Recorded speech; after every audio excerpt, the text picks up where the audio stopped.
I was, you could say, inspired by my brother. We moved to Phoenix. It was one of these classic summers in it was like the 1980. It's like there's this new thing, it's called a video store.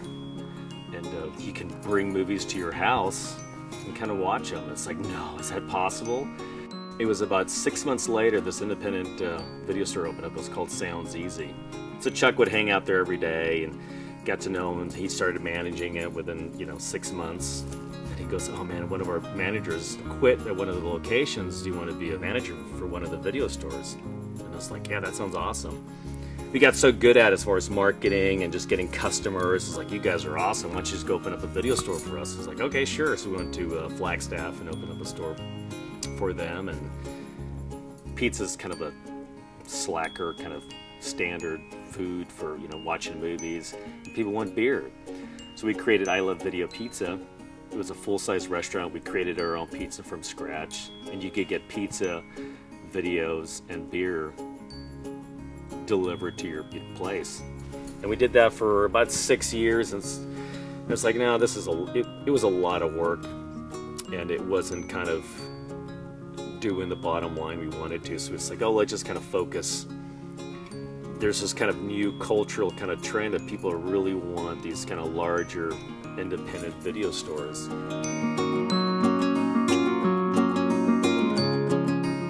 In the mid-90s, I ended up getting divorced, and it was like, okay, I need to start another new project to keep busy.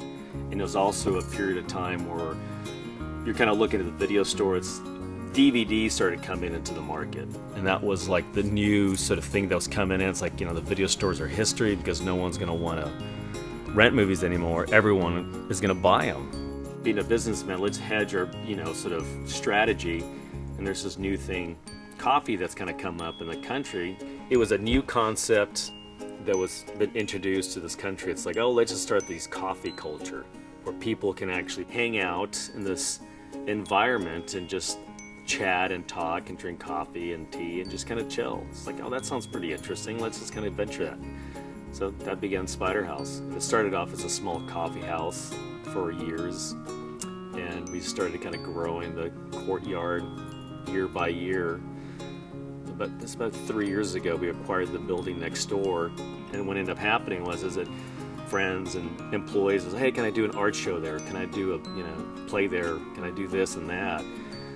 For, I guess, about a year or two, it was called the United States Art Authority. We had Warren that helped us out, that does like art outside. And as we're having all these different events, we just sort of kept on modifying it, kind of growing it, and doing these different kind of changes. And it's been a lot of hard work, and it's been a lot of fun, though. So during that period of time, as we're kind of doing the United States Art Authority, we ended up acquiring the building that used to be Antone's. The gentleman that owned the building also owned an establishment called Ecomat in there, and I Love Video was in the other portion of it. We essentially sort of inherited the business, and EcoClean, to give you sort of a brief kind of synopsis on it, is that it's Texas only independent natural dry cleaners. It doesn't use any perk or any chemicals to clean clothes. It's all a natural product. John and I have always been extremely kind of green and health conscious. It's like, oh, this is, maybe this is be kind of, we don't know anything about this business, but let's just kind of dive into it and kind of see. It was a struggle for years, because not only getting into a very difficult, challenging business, it was a different clientele than having, I Love Video, where you just ran out of product, get it back, and the clothes cleaning business is a whole different level.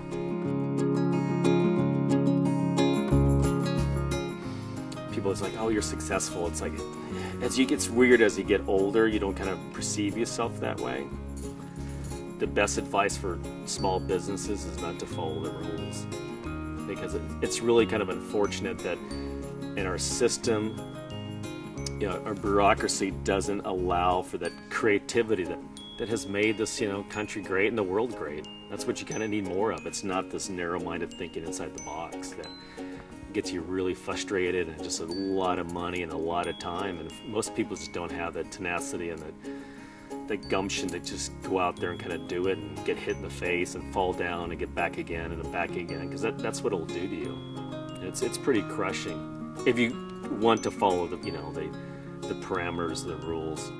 I feel like an entrepreneur is somebody who shouldn't be following the rules, and just has a lot of tenacity of just kind of doing what they want to do, following their heart. I think is a huge one, is doing what you love to do. I think that if you can create from a passion in food or passion in anything you do, then people will feed off of it. And it's like, I love it, and I want to be more part of it. So I think that there's one thing that anybody should think about is when they start a business, is that if they have that love and passion for what they're getting into.